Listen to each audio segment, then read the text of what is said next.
मेरे चैनल में आप सभी का स्वागत है। तो आइए जानते हैं आज की कहानी के बारे में। एक गांव था जहां लोग सालों से बहुत सुख और शांति से रह रहे थे।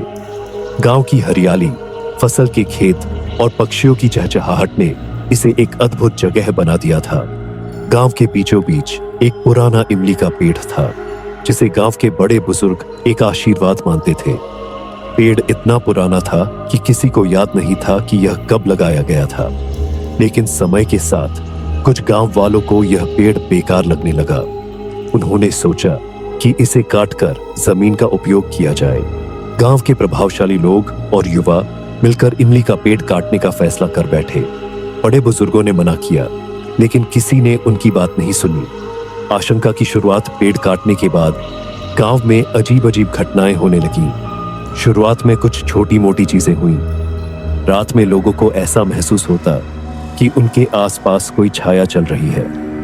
कभी कभी दरवाजे खुद ब खुद खुल जाते और अजीब सी आवाजें सुनाई देती, लेकिन इन बातों को ज्यादा गंभीरता से नहीं लिया गया। एक रात गांव के एक किसान के घर से अचानक चीखने की आवाज आई। पड़ोसी भागते हुए उसके घर पहुंचे तो देखा कि किसान जमीन पर गिरा हुआ था। उसकी गर्दन पर गहरे नाखूनों के निशान थे और चेहरा डर से सफेद पड़ गया था। कुछ ही मिनटों में उसने दम तोड़ दिया। गांव में दहशत फैलने लगी। अगले ही दिन गांव के एक युवक की लाश तालाब के पास मिली। उसकी गर्दन और हाथों पर काटने और खरोंच के गहरे निशान थे। सबसे डरावनी बात यह थी कि उसकी आंखें खुली हुई थीं और उनमें ऐसा डर था जैसे उसने मरने से पहले कुछ बहुत भयानक देखा हो। भयावह घटनाओं की बढ़ती कड़ी दिन ब दिन हालात और बिगड़ने लगे। गांव में हर दिन कोई न कोई मर रहा था। कोई फांसी लगाकर आत्महत्या कर रहा था तो कोई पानी में कूदकर जान दे रहा था। जो भी मरता उसकी लाश पर नाखूनों और काटने के निशान जरूर मिलते। एक परिवार जो पेड़ काटने के काम में सबसे आगे था, एक रात अपने घर में सो रहा था। सुबह जब लोग वहां पहुंचे तो देखा कि पूरा परिवार बिस्तर पर मृत पड़ा था। उनके शरीरों पर वही खरोंच और दांतों के निशान थे। गांव के बड़े बुजुर्ग समझ गए कि यह कोई सामान्य घटना नहीं है। उन्होंने एक तांत्रिक को बुलाया।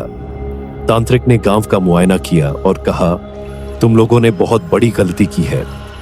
वह इमली का पेड़ सिर्फ एक पेड़ नहीं था, वह एक प्राचीन आत्मा का घर था। तुमने उसका आश्रय नष्ट कर दिया और अब वह आत्मा क्रोध में है।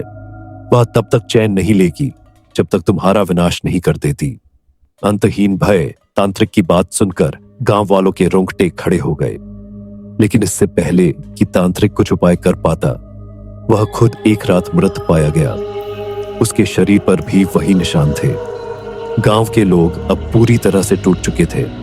कुछ ने गांव छोड़ने का फैसला किया, लेकिन जो भी गांव से भागने की कोशिश करता, वह रास्ते में ही किसी न किसी अजीब दुर्घटना में मारा जाता।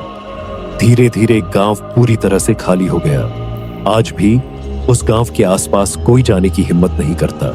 कहते हैं रात के अंधेरे में वहां से अजीब चीखें और हंसी की आवाजें सुनाई देती हैं। लोगों का मानना है कि वह क्रोधित आत्मा आज भी वहां भटक रही है, अपने खोए हुए घर का बदला लेने के लिए।